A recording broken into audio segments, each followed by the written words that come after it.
engineered spin-orbit interactions in lanthanum aluminate strontium titanate-based 1D serpentine electron waveguides.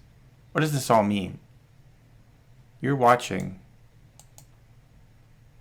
11 Levels. Note that this is not based on the video series 5 Levels by Wired.com.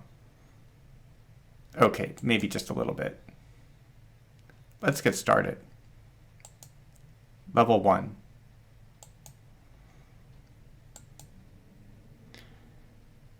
So I'm going to talk about the title of this paper and each of the phrases and words that you see here. So let me begin with the word engineered. What do we mean by this? Well, engineering you can think of as the construction or creation of something that is based on principles or understanding that we have about our world and our universe. So if you were to engineer a bridge, you're designing and building a bridge based on principles of mechanics, and the bridge would have some function or utility. So we're going to be designing structures like the ones that you see down here. These are very, very tiny wires, and they're going to have properties that we are going to be creating using the choice of the pattern that we are going to be putting in these wires. So the material that we use is like an Etch-a-Sketch, but it's fundamentally different in terms of how it operates and what it's being controlled and how big it is. So an Etch-a-Sketch is an enclosure where you have aluminum powder, and the aluminum powder sticks inside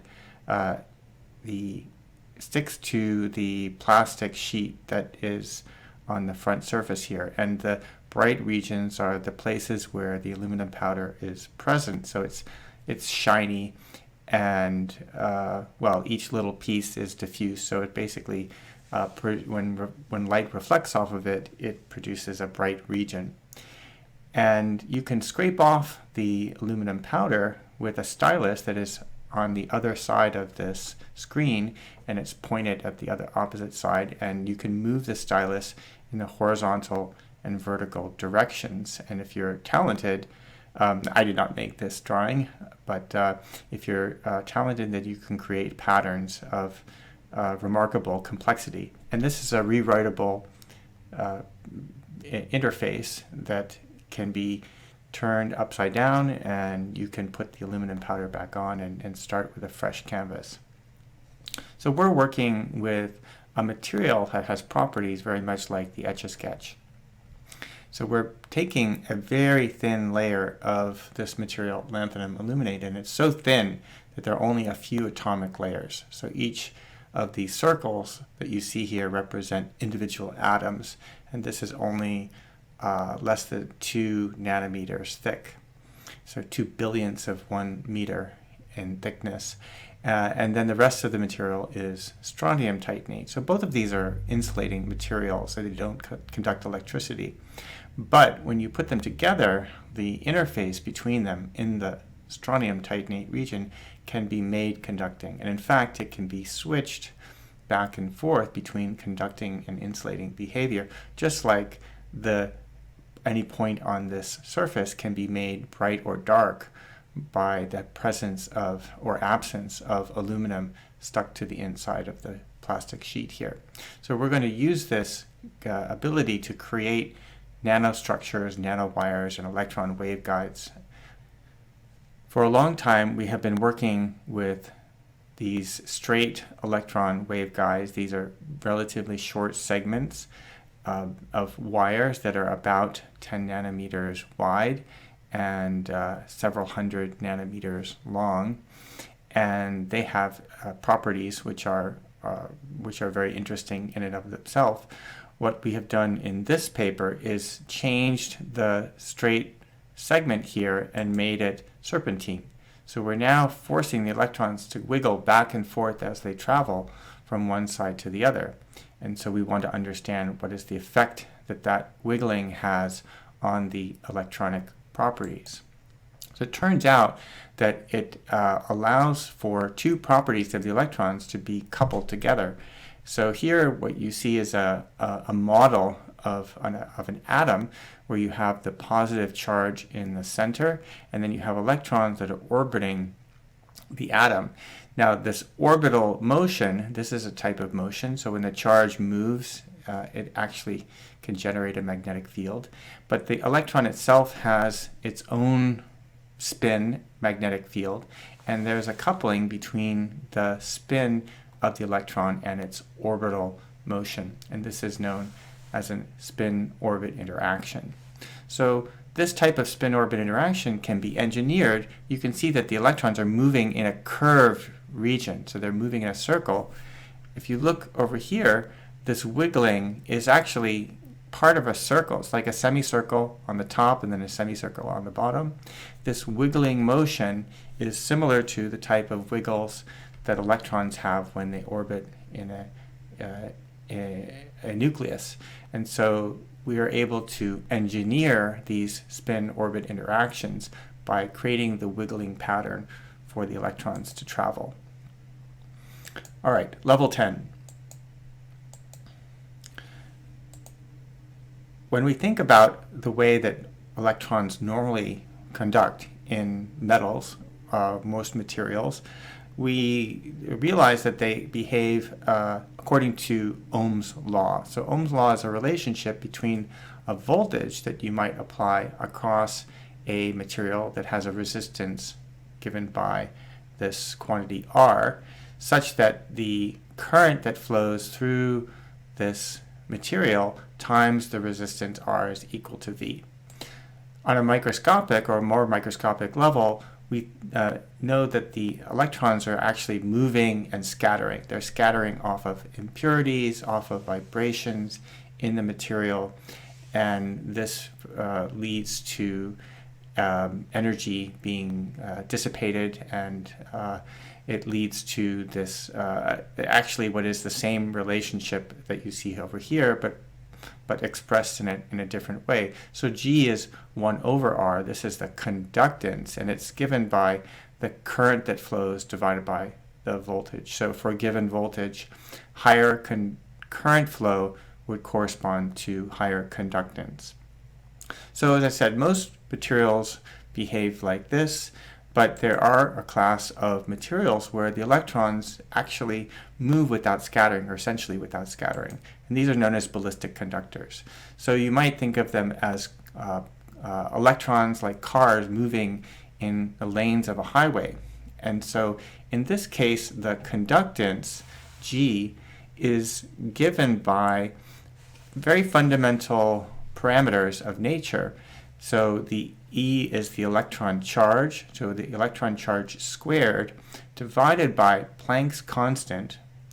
This quantity here has dimensions of conductance, and the conductance of a ballistic wire or conductor would be given in terms of this quantum of conductance, E squared over H, with a multiplicative factor n, where n is the number of channels that the electrons can flow in.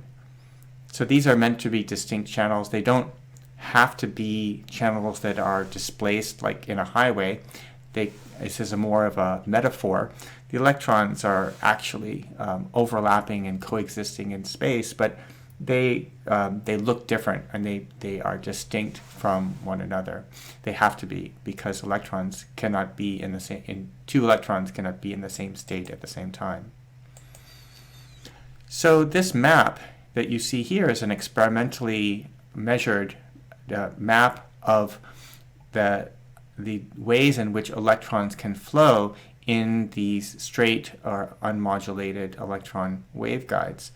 So each one of these dark regions here represents a state where we have either 0 lanes or 1 lane or 2 lanes of this electron highway. So over here at the bottom, the waveguide is insulating. So the vertical axis is actually allowing us to change what's called the chemical potential in the wire, which allows us to put more and more electrons inside of the wire. And as we do that, we eventually get to this plateau here, where the conductance is given by E squared over H times 1. And then if we keep going up, we have E squared over H times 2, times 3, and so forth. So each time we cross one of these bright bands, we are introducing a new way for electrons to travel, a new lane in this waveguide highway. So the question is, what happens when you take this waveguide and you make it wiggle? You make it serpentine. Well, it turns out, now this is a different color because this is a different paper.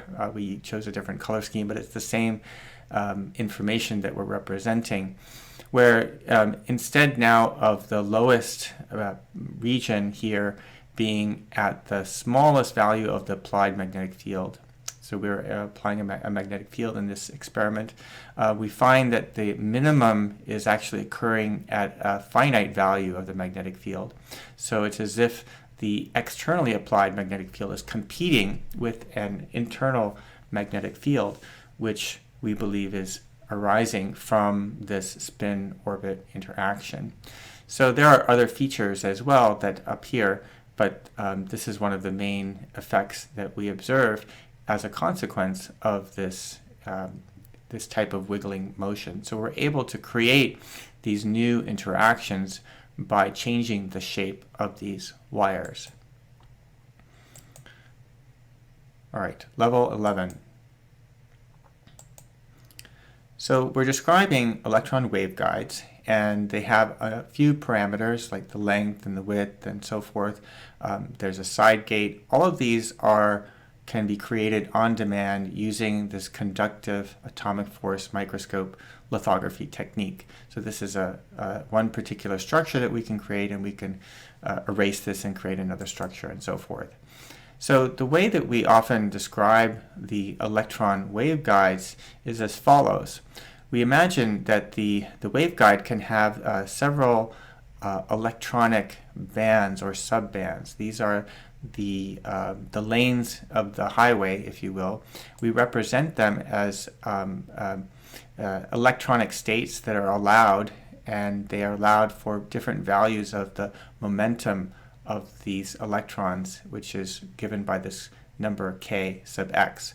So each one of these distinct subbands represents a different lane or a mode for the electrons to travel inside of this quantum wire, and we can allow fewer or more of these subbands to be occupied by adjusting the gate voltage on at this side gate.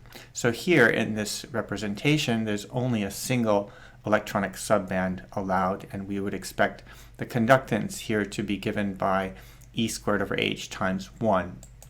But in the description or depiction below, we now are occupying 3 distinct electronic subbands. We've changed the chemical potential and put more electrons in the quantum wire, and now there are 3 occupied subbands, and so the conductance here would be given by 3 E squared over H. And so we expect that as we change this gate voltage, we change the chemical potential energy, we would see steps in the conductance, with the plateaus being given by integer values of the conductance quantum. So the last thing is that the bottoms of these subbands themselves can be adjusted by coupling to an external magnetic field. And so if we track the bottom of these subbands, they can move up or move down in energy depending on the spin and orbital degrees of freedom. So we can describe this quantum mechanically by writing down a Hamiltonian for a single particle that exists in the quantum wire. These 3 terms represent the kinetic energy of the particle in the propagation direction, x, as well as the 2 transverse directions, y and z. So these would provide confinement energy, and this would give you kinetic energy along the direction of the magnetic field. Then we know that the electrons are trapped inside of a potential well, and we model this by a parabola. So that's why we have the y squared in the lateral direction. It's actually a half parabola in the z direction. So The last thing is that we have a magnetic field, which we know couples to the spin degree of freedom of the electrons, and it also couples to the orbital through the vector potential.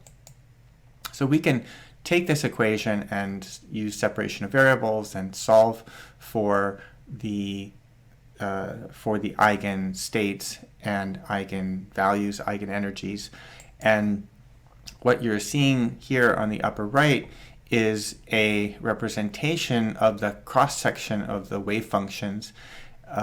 If the wire were pointing into the plane, these would be the lowest wave energy eigenstate projected onto the two cross-sectional dimensions, the y and the z-axis. So this is the extent of the wave function, and then this is the first lateral excited state, the second lateral excited state, the first vertical excited state. These numbers here represent the number of nodes or zero crossings of the electron wave function, and there are as many for the spin up state as the spin down state. So these are the eigenstates. And then they're multiplied by this e to the I kx, for the motion along the wire itself. Now the energies of the states are also computed at the same time, and we have an energy which depends on k sub x. But if this term is equal to 0, then we have an energy which depends on the magnetic field, and it depends on the quantum numbers n and m, where n and m are these numbers here. So if we were to plot them for different values of n and m as a function of magnetic field, these would be the values of the energies of these distinct subbands as a function of magnetic field. So it turns out that we have really good agreement with the experimentally measured quantum wires. So this is the bottom is the theory, the modeling, and the top set of curves is the experimental data. So you can see these plateaus where the conductance is given by integer values of E squared over H, 1, 2, 3, and so forth. And the way that we generate the curve on the right is by taking the slope of this curve, the derivative, and plotting it as a bright region, whereas the flat regions are darker regions. This is the color scale. So the idea is that we can essentially identify every one of these subbands with this model, but there are important deviations. But the point is that this is a highly ballistic channel that we're beginning with. We're working with a channel that is a straight electron waveguide. And so now what we're doing is we are modifying the waveguide and making it move side to side, and we want to ask what happens as a result of this change, this perturbation of the straight electron waveguide. So it turns out that there are two things that happen. One, I mentioned a little bit earlier, that you see that there's now an energy minimum happening at a finite magnetic field value. This looks like there are two crossing parabolas that are shifted from one another, and we believe that this is due to the effective magnetic fields that are produced through the spin-orbit interaction that has been engineered. But this is not the only thing that we observed. We also found some very surprising, or initially surprising, features that you would not expect from the ballistic electron waveguide picture. So what you see here are a set of plateaus which are magnetically tunable, and they occur at fractions of the conductance quantum value. So here, this dashed line here represents the quantized value, which we observe as sufficiently high magnetic fields. But eventually, but there is a point where we start to see these extra plateaus happening at a fractional value. So this is a really remarkable emergent feature that is coming about, we believe, due to interactions between the electrons combined with the spin orbit with the spin orbit interaction that is being engineered.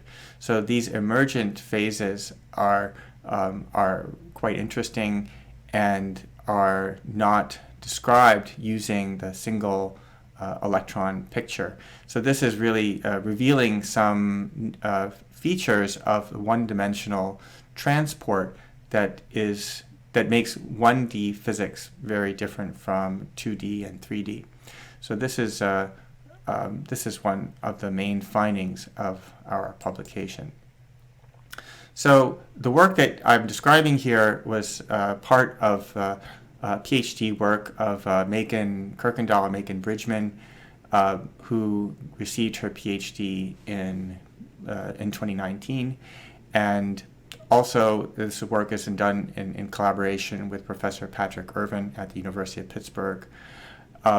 The two then PhD students also involved in the work, Jianan Li and Mengchen Huang, they played an important role in the development of the work that you saw today.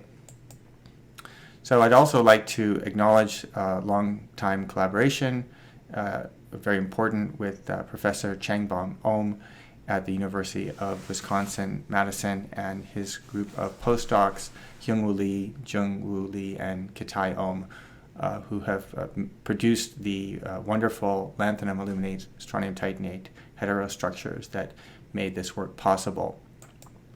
So I'd also like to acknowledge support for this research from the National Science Foundation, as well as from Vannevar Bush Faculty Fellowship